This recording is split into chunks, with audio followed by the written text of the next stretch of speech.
In his younger days, Dolmayan was a nobody, another dozer vagrant who spent his days taking coal to get high.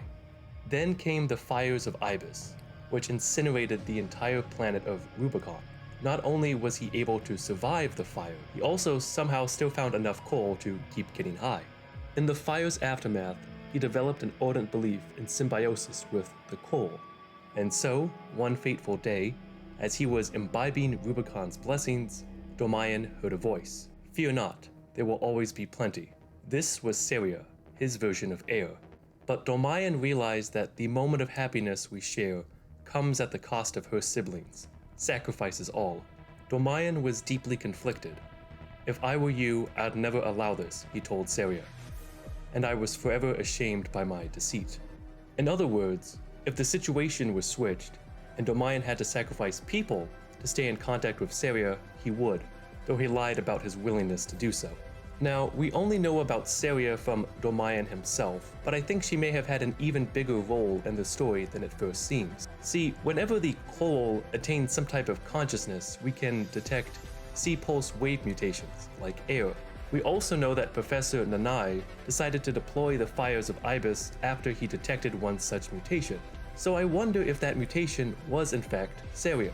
This could explain how Seria knew about Institute City, which is where she found out about symbiosis. I also have a very elegant solution to who Seria is, but it's a lot of speculation.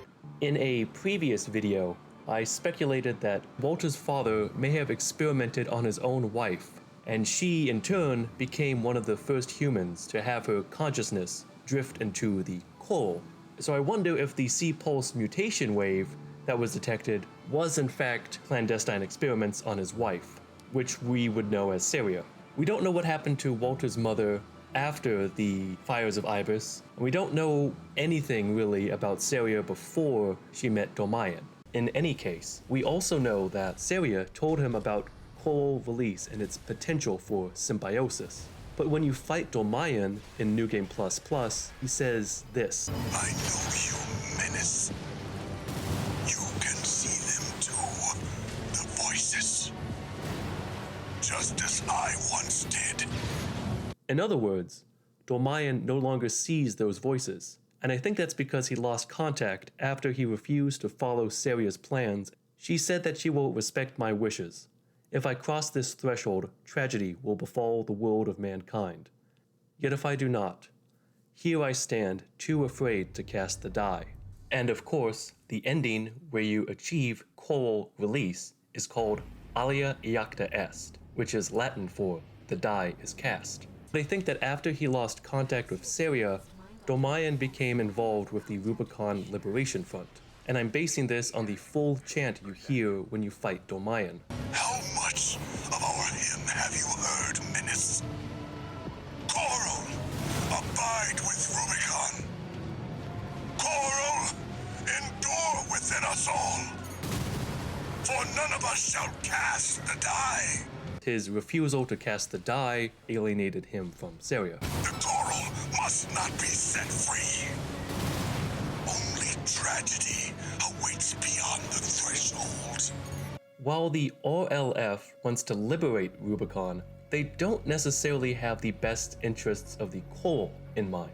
To start, the RLF quite literally prey on coral, since they use it to feed their mealworms, which are the main food source for the Rubiconians. Coral wells are the Rubiconians' lifeline. In order to stand a chance, the Rubicon Liberation Front had to use components from B-tier companies like Baus, Elcano, and Furlong, and since they don't have much else in the way of resources, I'm assuming the RLF paid for those parts with coal. And even though Dolmayan knows the coral is sentient, his AC actually uses the Aorta engine, which runs on coal. So in a way, what Dolmayan and the RLF are doing isn't all that different from what the Corpos are doing. Allmind even says as much. The Rubiconian symbiosis is no more than suppression and exploitation of coral.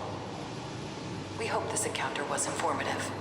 This could also be backed up by the Escort the Strider mission, where weapons controlled by the Coral attack the RLF's AT-AT because they saw it as a threat. But in another dramatic irony, Dolmayan's desire to avoid tragedy still allowed Rubicon to succumb to a bloody conflict. Since he refused to follow Seria, all of the Coral was still around as a resource, as a commodity ready to be exploited. It's quite the tempting target.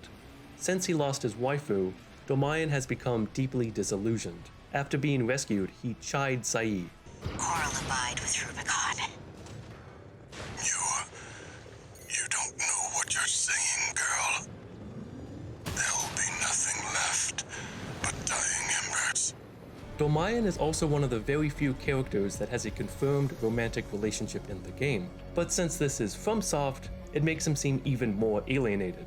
The arena bio for Ring Freddy tells us that he is the paramour and personal attendant to Dolmayan. I'll also point out that Freddy is called Ring Freddy, which could be a nod to their relationship. That said, it is interesting that Freddy is called Dolmayan's paramour, which usually implies being a side piece, as opposed to being the main partner of affection. So it's quite possible that Seria was Dolmayan's true love, and Freddy is just his rebound. And in the STV sketch 1, we see an old man who looks like he's seen some things, with another man there to comfort him. It makes the most sense that this is Father Dolmayan with Freddy at his side. Man, if I had a nickel every time FromSoft gave us a queer man who's obsessed with fingers, who leads an anti-establishment religious cult, and communes with a formless female voice, I would have 2 nickels. Which isn't a lot, but it's still weird that it happened twice in 2 years. I smell a new trope. Finally, I want to close with a few things that are too good not to share. Dolmayan's AC is Ashtik, who was the Armenian goddess of love and fertility. I'll also point out that Seria offered Dolmayan limitless abundance. As for the name Dolmayan itself, it's a pretty common Armenian last name, with the most famous Dolmayan being the drummer for System of a Down. Now, this is definitely a wild guess, but the band actually got its name from a poem by its singer, which is about giving the planet a chance to avoid self-destruction. The poem could also double as a speech for the Rubicon Liberation Front, and even explain the RLF's finger motif. Freedom will only be available through revolution or death. This System of a Down is unavoidable as life on this planet becomes unnecessary. The hand has 5 fingers, capable and powerful, with the ability to destroy as well as create. Open your eyes, open your mouths, close your hands, and make a fist. That's honestly the best explanation I could come up with for why Dolmayan is called that. But again, that is wild speculation. Thank you so much for watching. I would love to hear what yins think. I also want to thank all the people who've supported me on Patreon. I really appreciate it.